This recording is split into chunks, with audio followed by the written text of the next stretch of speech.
So we're seeing some signs of a softening in the housing market. What's going on? It's September 2021 market report. So we're seeing some signs of softening in the housing market, but context is important here. We're seeing signs softening from the peak that we saw, but we're still well beyond numbers of 2018, 2019, and even the beginning of 2020. So don't get too crazy yet. So far, everything is doing pretty good. Showing time, which is a great indicator of how many people are going to look at properties, is still up dramatically higher than what it was back in the beginning of January 2020. We had a peak of an estimate of 283 showings on a property nationally. We're down to 189, which is still much, much better than 152, which was January 2020. So we're seeing people are still out there. There's not enough demand. We're seeing a lot of people come in and take a look at properties. July 2019, that level was at 123. So from 123 up to 189, we're still in a really, really good position. What also is happening is that we're seeing some of the affordability continue to decrease. So we're seeing this trend come down as home affordability, as prices are rising, interest rates have remained the same.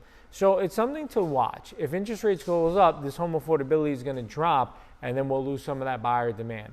I don't expect that really to happen in 2022, or at least not in the first half of it. So I think that we're going to see some pop come the spring. Market right now, as we're in the fall market of 21, is doing really, really good. We're seeing a lot of inventory come on. We're putting deals together on properties in really good time frame. Housing affordability index today is doing really, really good compared to only the years after following the recession when homes were cheaper and interest rates were low. But we're still at a better home affordability index than what we saw back in 2019, even somewhere in the late 90s, and early 2000s. So we're in a really good place. Why is that? Interest rates remain low. Yes, prices are up. People are making more money. So in comparison, we're looking in pretty good shape from that. A percentage of income needed for mortgage payment increasing as home prices continue to climb.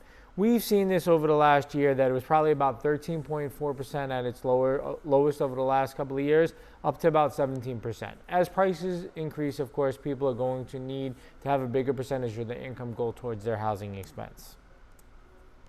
The good news is the historic norm was 21%. We're at 17% now.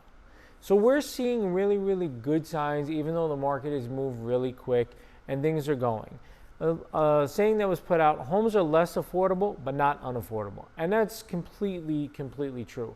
We're seeing more and more deals happen. Buyers are seeing a little bit less of the highest and best. They're getting comfortable in the market the way things are. And it's turning to start to level off and stabilize a little bit better. What is the big driver of this? You've heard me say this before. A lot of it is interest rates. If we look at historical interest rates over the last 5 decades, we average somewhere around 8 and 9% interest rates. In the 2010s, we're at 4.09%. At its peak in the 80s, averaged at 12.7%. We're hovering around 3% today. So this is a great thing. We're probably going to see anywhere from 10 to some markets are going to see 20% appreciation year over year with what's going on in the market. But the good news is prices have definitely come up. Inventory is still down. They're not building. There's not a lot of new homes. We have seen some stabilization in the construction market, still up higher than what it was. But overall, to sum it up, September 2021, we're in a good housing market right now. Rates remain low. It still is a little tough with a lack of supply out there, but we're seeing some things open up, and I do think we're going to see some more come on in the next month or two. So if you have any questions, need to get together, want to schedule any time with me, click on the links below. I'd love to chat with you and hear your thoughts. Talk to you soon.